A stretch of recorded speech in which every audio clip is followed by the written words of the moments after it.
You show your teethies? Huh? Are you ready? Here we go. Are you ready? Can you smile like that the whole time? When I gave birth, he was full term and I was induced. There was no complications, but he was born 4 pounds, 15 ounces, full term, which is strange. And looking at his features, they were different, not normal. So we knew right off the bat something wasn't completely right. She called me and she was like, is it normal for Triton to stop breathing while he's sleeping? And I'm like, I mean, he does it, you know. And she was like, but does his face turn purple?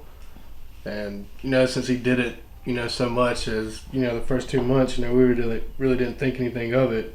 Well, because we asked the doctors if it like, was okay, if this is normal. And they said yes because of his small weight. But then she called Heather, and she was like, yeah, he changed colors, he stopped breathing, he turned purple, and from then we just shot straight up to Levine's, and that's where we started doing all the tests and everything. We stayed for a week, kicking himself. Go, go, go, go, go, go, go. You can do it. Yeah. You gonna go? You gonna go? What is it that he has? Trisomy 9 mosaic, Trisomy 9 mosaic. And it's just a rare genetic disorder that doesn't get passed down in the family. It's just a spoof. And there's only, that we know of, 120 people in the world that has what he has. And that we know of, the only person in South Carolina that has what he has.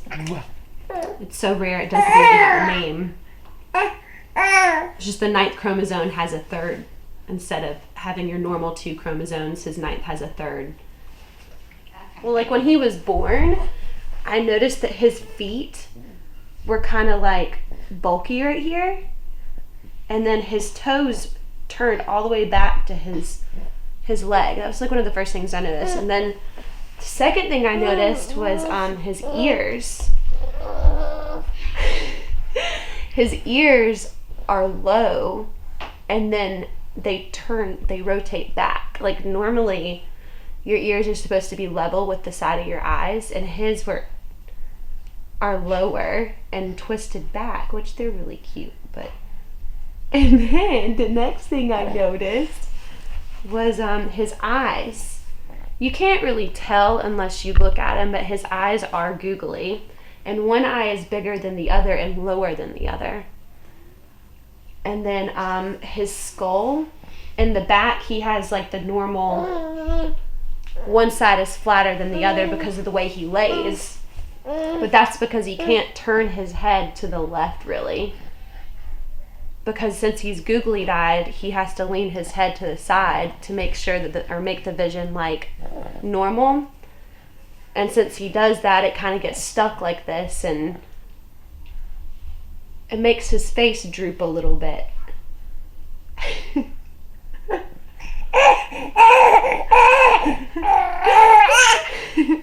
And then his spine, since he's all like, you know, crunched over, his spine is zigzaggedy, and he has a lump at the top of it, which that's the next major thing we're going to be looking into.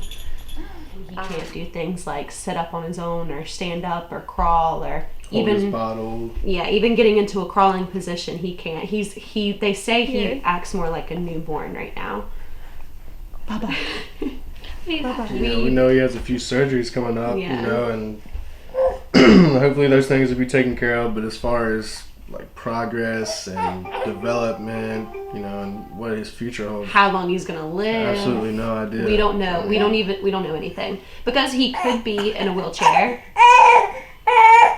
Are you smiling or laughing? He could be in a wheelchair, or he could be able to walk. You know, he might live to be 50 years old or 4 years old. We don't know anything. And yeah, it varies from child to child. He was diagnosed, they said he had anywhere from 15 to 10% of his partial chromosome. But, I mean, it really depends. It could be 10% or 20%, and the kid could walk, and the other kid could have the same thing and not walk. So Really just depends. What was it you just did there, blowing into his mouth?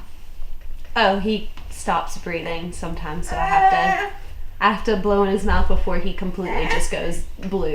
Gasping. Yeah. You act like that's such a normal thing. Well, it is in our household. It's very normal. We've gotten to the point where we get used to it.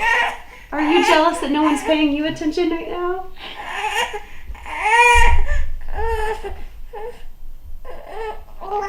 He's cute and I love to take care of him because I love him and I like to take care of him and help him. He's very special, but I don't know if he's going to do anything that he really will do. Well, I think he won't get to do basketball that much or any football that much or doing practice that much. To know what he's going to have to go through and what he's already had to go through, as a parent, that's what we struggle with the most. We don't want to go day by day regretting, so sporadic, you know. We want to hold him and kiss him as much as we can, and he could live to be who knows how old, but not knowing, it's just, I don't know. Over this way?